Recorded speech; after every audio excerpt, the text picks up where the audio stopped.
everyone, and welcome to the RV Inspection and Care podcast and video. I'm Dwayne. I'm a certified RV inspector, and today we're going to be talking about some of the best features that RV factories really should include in new RVs, but they often don't. You know, the good news is that these days we do get more RV features and amenities and even luxuries than ever before. All you have to do is make a comparison between today's RVs and those from a few decades back, and those seem kind of Spartan by comparison. But even though we have a lot to choose from, there's still an active aftermarket for certain features that RV factories still don't seem to see the need to include. And in my opinion, there are some features that are now so universally accepted, they're so popular in the RVing community, that they really should be like standard equipment from the factory, or at least offered as an option or an upgrade. So we'll talk about some of those features now. I've got a list of a few that I'd like to see offered in new RVs. And we'll start with number one on the list, and that is, I'd love to see the factories offer a whole house water filtration system in their RVs. Now, lots of RVers see the need for this. You know, when you're traveling around in an RV, you're going to get your water from various sources, whether it's RV parks or campgrounds or even boondocking. You're going to have different sources of water, and you're not always aware of what's going on with that water, but you want it to be good, pure quality water, especially if we're talking about drinking water. You know, what you take into your body is very important, so you want to be sure to filter out any major impurities there. So lots of RVers spend money for this. Now, I made a video. In fact, I've made several videos over the course of the last few years, but one video in particular covered most of the options for water filtration systems. I'll put a link to that video in the description of this video and podcast, and you can check it out. However, with so many RVers seeing the need for this kind of water filtration, my question is to the factories, why not just build it in? Make sure that it comes from the factory that way, or at least offer options for certain kinds of water filtration systems. All right, let's move on to our second feature, and this is a safety feature that I'd really like to see in pretty much all RVs, and that is a tire pressure monitoring system. Now, to me, this is one of the most important features for safety that you can have in an RV, because when you're traveling down the road, it's your tires that meet the road. And if something goes wrong with them, well, things can happen that you don't want to happen. So a tire pressure monitoring system does just that. It allows you to monitor what's going on with your tires. It alerts you to possible dangerous situations that could be developing before it becomes major. And I've actually experienced that in my own RV.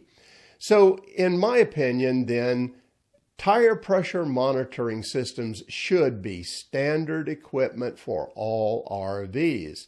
Now, some RV manufacturers agree with that, and they include TPMS systems, but many don't. And I would like to see that change. I would like to see this safety feature be standard equipment for new RVs. Now let's move on to our third feature, and once again, this is a safety feature.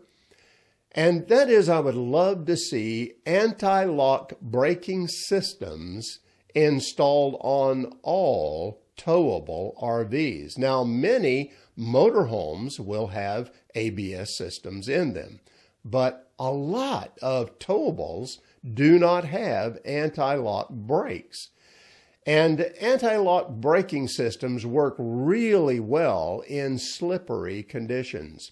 Their purpose is to make sure that the wheels don't lock up in heavy braking, because when that happens, you don't know where they're going to go in many cases. So this kind of technology is really proven. It's been used for years in passenger vehicles. It's very popular, but very few towable RV builders even offer anti-lock braking systems as an option. For me, though, I feel that it really should be standard equipment, especially on towable RVs. You know, it really doesn't make sense to have your tow vehicle equipped with ABS brakes going down the road and your RV's not equipped with it. Because if the RV locks up on you, the wheels lock up, well, then that's going to affect your tow vehicle. So this is an area where I'd like to see this kind of thing change. All right, let's move along to feature number 4 on my list, and that has to do with the electrical systems in RVs. You know, just like I mentioned, you get a lot of sources for your water, different ones. Well, the same is true with electricity. When you travel with your RV, you can be hooking up at different RV parks and campgrounds. And as a result of that, you really don't know what's going on with that electrical system fully in every case. A lot of people have come to understand this, and so they buy what's called a surge protector for their RV. But what you really want is not just a surge protector that protects against just huge spikes in electricity, like, for instance, lightning. What you really want is what's called an electrical management system, or EMS surge protector.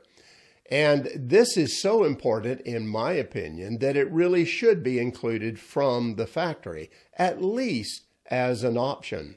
Because there are lots of dangerous power situations in RV travel, dangerous to your RV's electrical system and to everything that's plugged into it as well, especially your sensitive electronics. So a lot of people then buy these aftermarket EMS surge protectors, but why not have that installed right at the factory, right in the electrical system, and protect it from the very first day? That's what I would like to see. All right, let's move on to number 5, and the final one we'll talk about today. That has to do with the typical roof-mounted air conditioners that are in most RVs these days. And I'm not a big fan of them, quite honestly. Many of them are noisy and very inefficient and just not put together well at the factory. So I've made a video on this situation about how you can try to make some of these factory systems work better. And I'll put a link to that video in the description of this video and podcast. I think it's a really good one to watch. But you know, for my money, I've been noticing that a lot of people are installing Minisplit air conditioners in their RV. Now, Minisplits work really well. They are quiet, they are very efficient, and it would actually work really good in an RV scenario. However, installing them aftermarket is a challenge. But it would be easy at the factory if they designed the RV in advance to have a mini-split system put into it. Well, then it could really provide a great temperature control system that's reliable and really quiet and efficient. So even if it's not offered in standard equipment on RVs, I would love to see it at least as an option. And I'm pretty sure there would be a lot of RV buyers that would choose that option. Okay, that's my list of 5 features I would like to see pretty much installed from the factory, either as standard equipment or at least as an option. Now, I have a much longer list than that, but I don't have time to cover all that. Hopefully what we've talked about today will be a good place to start. Now, most likely you have a list too of things you'd like to see the factory include. What I encourage you to do is leave your suggestions in the comments section of this video. The more people that talk about what they would like to see in RVs, the more influence that can have on the RV factories to produce that. And that's it for now. Have safe and happy travels, my friends. Until next time.